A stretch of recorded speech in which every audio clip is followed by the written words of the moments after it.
Hey guys, it's Rahim. Welcome back to the channel. If you're new to the channel, smash the subscribe button because I talk about property investment, personal development, and how to gain financial freedom. In this video, I'm going to share with you my 5 rules to become a millionaire. If you want to learn how to become a millionaire in a very short period of time, ethically, without cheating or lying to anyone else, this video is for you. Stay until the end. I will share with you how you could 5 rules to make you a millionaire. I promise you this, if you implement these rules, there's no reason why you should not become a millionaire. Let's get to it. The first rule to become a millionaire is investing wisely. You may be thinking, come on Rahim, have you heard this before?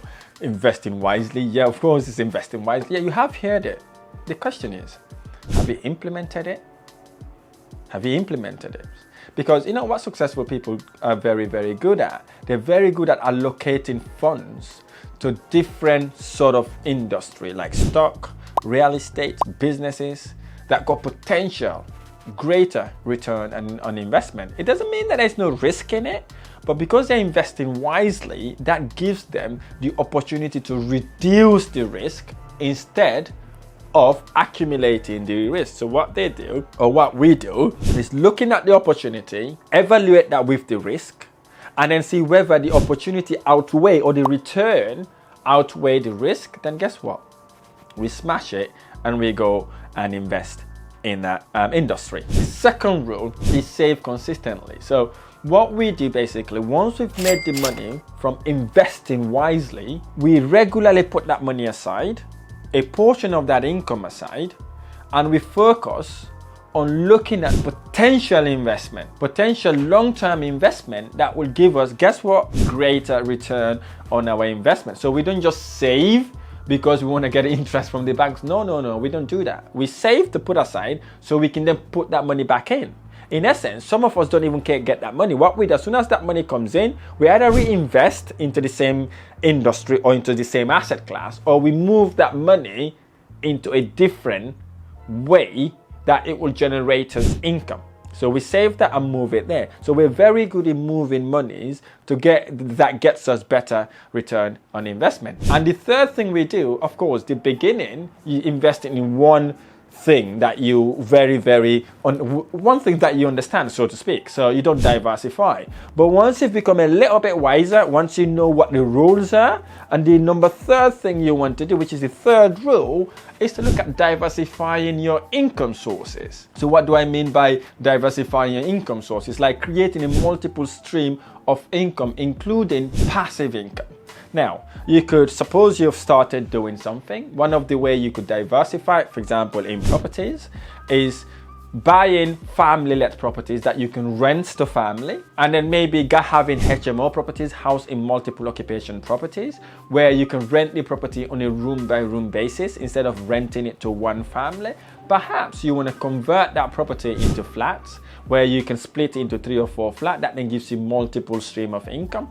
Or maybe you can convert it into a mixed-use property where downstairs would be a commercial unit like your shop, your corner shop, or your Tesco's, and then upstairs becomes apartment. So these are the ways you can diversify your income. Or perhaps maybe, okay, you've done properties, now you want to probably invest in businesses. So you can also invest in businesses already running profitable businesses that gives you better return on investment. Or perhaps you want to invest in index funds, indices, for example, maybe the London Stock Exchange, FTSE 100 and the DAX, or perhaps you want to invest on NYSE stock exchange, whatever that may be, that enables you to diversify. Here's the thing, I did not say trading, right? I said investing.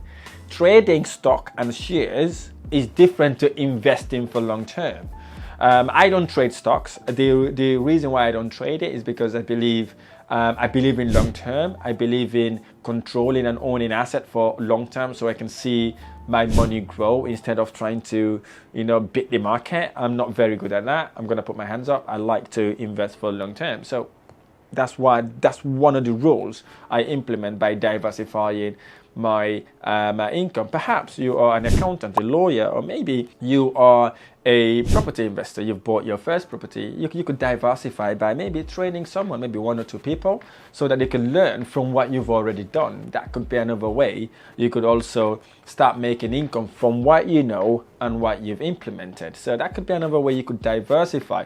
And the fourth most important rule is learn continuously. It's continuously learning, improving yourself, stay informed about the financial trend in your industry, investment strategies, and learning market conditions, so you can go in and out of the market as and when you want. For suppose you want to invest in properties, you can look, okay, where do I buy properties? Where have the value had gone up? If you know the value, for suppose, has gone up in Birmingham, for example, maybe you want to look for where the value hasn't gone up yet, that is going to go up, and then you buy property when it's low, and then when the value goes up, perhaps you want to remortgage at that point to be able to maybe get some of your return and investment that way, because the value of your property would have gone up significantly. So that's another way you could learning, continuously learning, not being arrogant, proud, saying, oh, I know everything about this now, I don't need to learn. The day you said that to yourself is the day you begin to fail, right? So stop saying that, continuously learn. Even if someone is teaching something, if you know about it,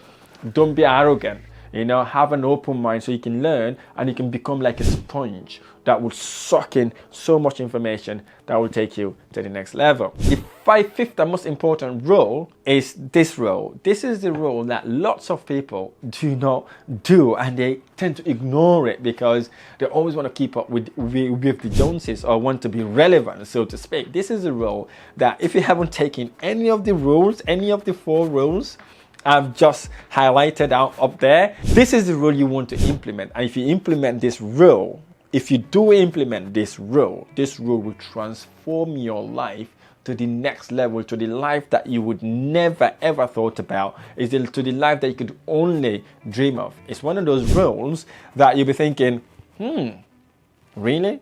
I don't think I'm doing that. But looking inside it, you're actually doing it, and I will tell you, you'll be doing it. So this rule will blow your mind away. And although you may have heard this rule, but you'll be thinking, come on, I've heard it, but have you implemented it? So the rule I'm talking about here is the 5th and most important rule, is living below your means. Are you living below your means? Are you living on 70% of your take-home income? Are you living on 80% on your take-home income? If the answer is no, you are living over your means. So you need to be able to control your expenses, avoid debt, and prioritize financial stability over luxury spending. So look at your income. Are you saving anything after your take-home salary? Are you putting anything aside for an investment? Or are you prioritizing that by booking expensive holidays so you can show that in social media and all that stuff, so you can show it to friends and family? What are you? Believe me, if you learn to live below your means, all the other rules I've talked to you about, like investing wisely, saving continuously, diversifying your income, educating yourself, would fall nicely below that. Hence the reason why I use it as the last golden nugget for you. Because once you start living below your means, guess what? You start saving continuously. So once you start saving, you've got money coming in. Guess what? You start investing. You start investing wisely. Once you start investing wisely, then you educate yourself and you repeat the cycle. Guess what? It takes you and it'll elevate you to the next level. Look, I've never seen a successful millionaire, decamillionaire, or billionaire that is not educating themselves, or that is living way over their means. If they are living, some of them are even living, literally sleeping in their company's sofas. I remember watching a video or saw a picture about Elon Musk literally sleeping in his office, right? You're talking about the richest man in the planet at that time. If he's sleeping in his office, working really hard, that doesn't go without saying. You could do the same, or even better than that. And that guy goes everything. He's working really hard, and guess what? We're living below his means, right? So these are the little things you could learn from people that are doing better than you. So instead of envying them, jealousing them, bitching and moaning about them, maybe you want to read books and biographies about them to learn how they were able to move where they were and to where they are now. I hope this video has been helpful. If you like this video, any of my videos, hit the like button below, subscribe to my channel for more amazing videos. I look forward to sharing the next video.